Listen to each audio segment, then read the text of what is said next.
Friends, आज हम जिस आर्टिकल के बारे में पढ़ने वाले हैं वो आर्टिकल 244 और 244 ए है, जो शेड्यूल 5 और 6 के अंतर्गत आता है और ये पार्ट 10 जो है कॉन्स्टिट्यूशन का उसमें लाई करता है।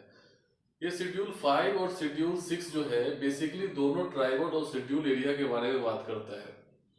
और ट्राइबल और शेड्यूल एरिया जो है वो दोनों मतलब दोनों के अपलिफ्टमेंट की बात करता है, जो इकोनॉमिकली और उसके कल्चरली अपलिफ्टमेंट की बात करता है। तो शेड्यूल 5 के बारे में हम लोग जानेंगे और शेड्यूल 6 के बारे में इस पूरी वीडियो में जानेंगे।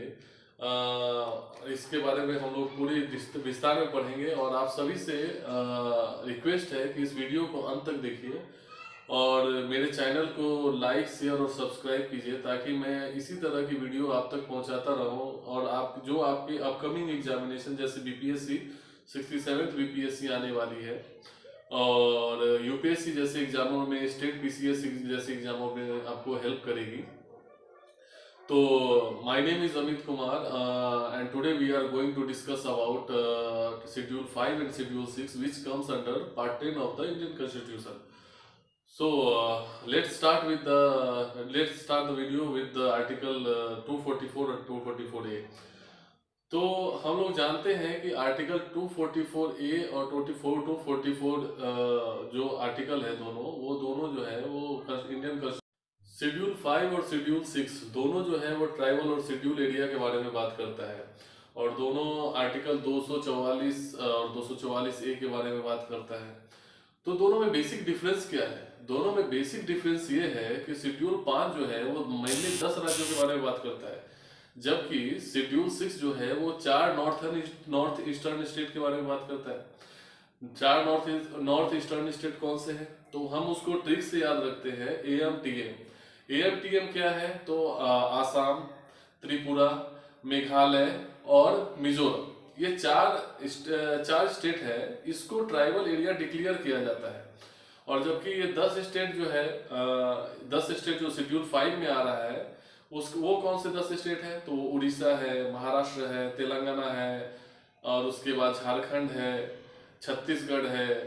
तो इस जैसे 10 राज्य हैं। 10 राज्यों की लिस्ट मैं आपको इस वीडियो के डिस्क्रिप्शन में दे दूंगा, उस 10 राज्यों को आप देख लीजिएगा।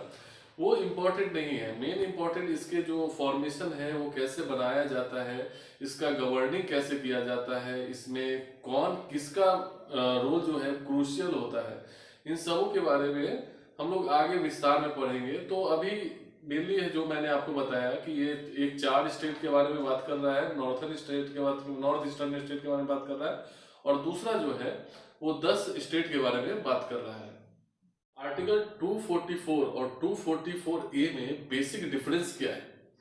244 आर्टिकल जो है वो हमको बताता है कि एडमिनिस्ट्रेशन कैसे होगा ट्राइबल एरिया पर, ट्राइबल और शेड्यूल एरिया पे, जबकि 244A बताता है कि नए राज्यों का नए फॉर्मेशन कैसे कर सकते हैं इसमें। तो बेसिक डिफरेंस ये है कि उसमें नए स्टेट का फॉर्मेशन हो रहा है और इसमें सिर्फ एडमिनिस्ट्रेशन की बातें हो रही हैं। तो बेसिक डिफरेंस ये है 244 और 244A में। इन 10 राज्यों में डिसाइडिंग फैक्टर जो होता है वो प्रेसिडेंट होते हैं। किसी भी एरिया को अगर शेड्यूल डिक्लेयर करना है तो वो डिसाइड कौन करेगा? वो प्रेसिडेंट डिसाइड करेंगे और इसका जो एडमिनिस्ट्रेशन है वो सेंटर और स्टेट के दोनों के द्वारा किया जाता है।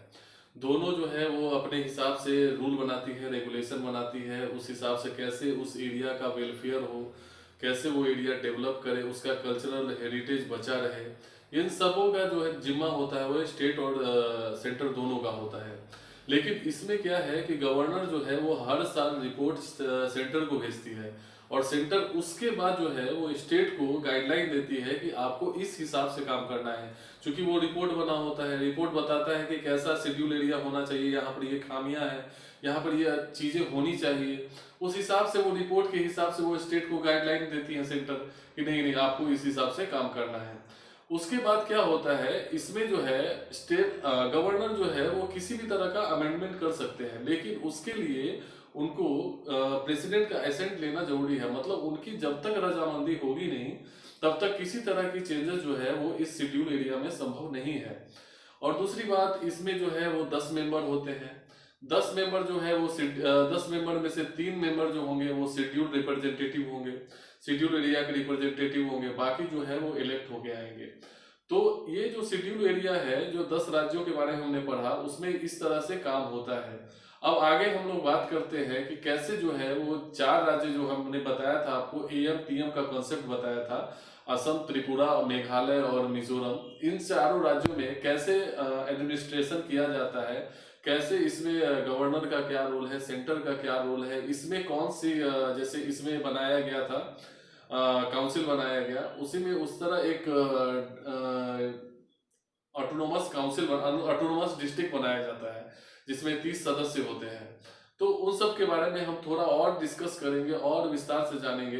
तो पहले इन सब चीजों के बारे में मैंने जो आपको बताया है, आई होप आप सबको समझ में आया होगा, और थोड़ा कंसेप्ट क्लियर ही रखिएगा इसके बारे में, क्योंकि ये दोनों जो है बहुत सिमिलर है और दोनों में कंफ्यूजन होने की बहुत ज्यादा संभावना है।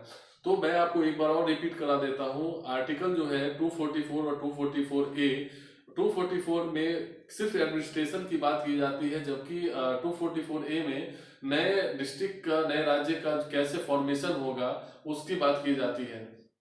दूसरी बात क्या है, शेड्यूल एरिया में कैसे एडमिनिस्ट्रेशन किया जाएगा, कौन उसका की फैक्टर होगा, कौन उसमें होल एंड सोल होगा। तो प्रेसिडेंट होल एंड सोल होते हैं, हर साल जो है गवर्नर जो है रिपोर्ट भेजते हैं सेंटर को, सेंटर उस हिसाब से स्टेट को गाइडलाइन देती है कि आपको इस हिसाब से बेटरमेंट के लिए कैसे काम करना है। इसमें 10 मेंबर होते हैं, जिसमें 3 मेंबर जो है शेड्यूल एरिया के रिप्रेजेंटेटिव होंगे। तो इन सब चीजों को आप ध्यान में रखिएगा, ताकि आपको एग्जामिनेशन में किसी तरह का कंसेप्ट जो है कंसेप्ट क्लियर रहे और किसी तरह का कंफ्यूजन ना हो। अभी हम 6 शेड्यूल के बारे में बात करने वाले हैं, जो बात करता है असम, त्रिपुरा, मेघालय और मिजोरम के बारे में, जिसको आप एएम टीएम के नाम से याद रखिएगा। तो ये क्या करते हैं, इस शेड्यूल में जो है वो कैसे किसी एरिया को ट्राइबल एरिया डिक्लेयर किया जाएगा वो बताया जाता है। तो ट्राइबल एरिया कैसे डिक्लेयर किया जाएगा, तो ट्राइबल एरिया को डिक्लेयर करने के लिए वहाँ की जो ट्राइबल पॉपुलेशन है वो साइजेबल होनी चाहिए। अगर वो साइजेबल है तो उसको ट्राइबल एरिया डिक्लेयर किया जा सकता है गवर्नर के द्वारा विद कंसेंट ऑफ प्रेसिडेंट। तो प्रेसिडेंट जो है वो कंसेंट देंगे गवर्नर को कि हाँ इसको जो है वो ट्राइबल एरिया डिक्लेयर कर सकते हैं। और ट्राइबल एरिया डिक्लेयर करने के बाद उस ट्राइबल एरिया को बोला जाता है डिस्ट्रिक्ट काउंसिल, ऑटोनोमस डिस्ट्रिक्ट बोलते हैं। लेकिन इसका जो है वो ऑटोनोमस डिस्ट्रिक्ट नाम से आपको ऐसा लग रहा होगा कि उसकी जो है वो काम करने का तरीका जो है वो खुद ब खुद होगा। जैसे ऑटोनोमस का मतलब क्या होता है कि मतलब आप खुद के हिसाब से रूल बनाइए, खुद के हिसाब से रेगुलेशन बनाइए। तो ये तो है, लेकिन इसका जो अंततः जो है जो रेगुलेशन होगा वो स्टेट का होगा। ऐसा नहीं है कि वो अपने मन से जो भी करना चाहे वो कर सकती है। अब अपने मन से वो झंडा फहराना चालू कर देगी, ऐसा थोड़ी पॉसिबल है। तो हमारे राष्ट्र का जो इंटीग्रिटी है उसको बिना हर्ट किए ये अपने वेलफेयर के लिए काम कर सकती है, लेकिन उससे राष्ट्र की इंटीग्रिटी हर्ट नहीं होनी चाहिए।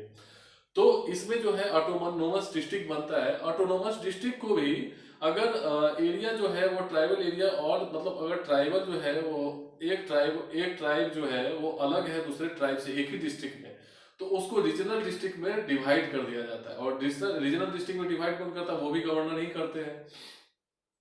तो इसमें जो है, इसमें अब हम पढ़ेंगे इसमें टोटल मेंबर कितने होते हैं। तो मेंबर इसमें 30 होते हैं। 30 में से जो है वो 4 जो है नॉमिनेट किए जाते हैं गवर्नर के द्वारा, बाकी जो है वो इलेक्शन के द्वारा होता है, जो एडल्ट्री इलेक्शन जो होता है, जो वयस्क मताधिकार के द्वारा चुना जाता है बाकी 26 मेंबर को।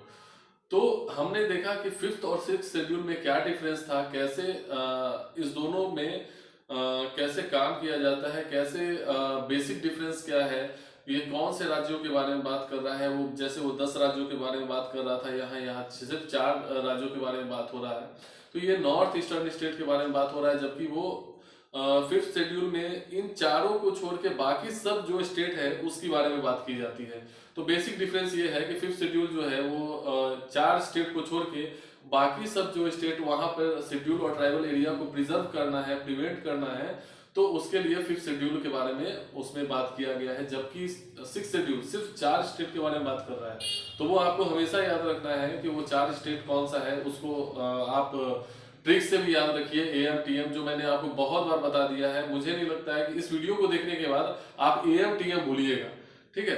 तो आप इस वीडियो को, मुझे लगता है आप लोगों ने एंजॉय किया होगा। काफी इंफॉर्मेटिव वीडियो है जो आपको आपके एग्जामिनेशन में बहुत हेल्प करेगी। और यूट्यूब पे बहुत कम वीडियो है जो 5th और 6th शेड्यूल के बारे में काफी डिटेल में बात करते हैं।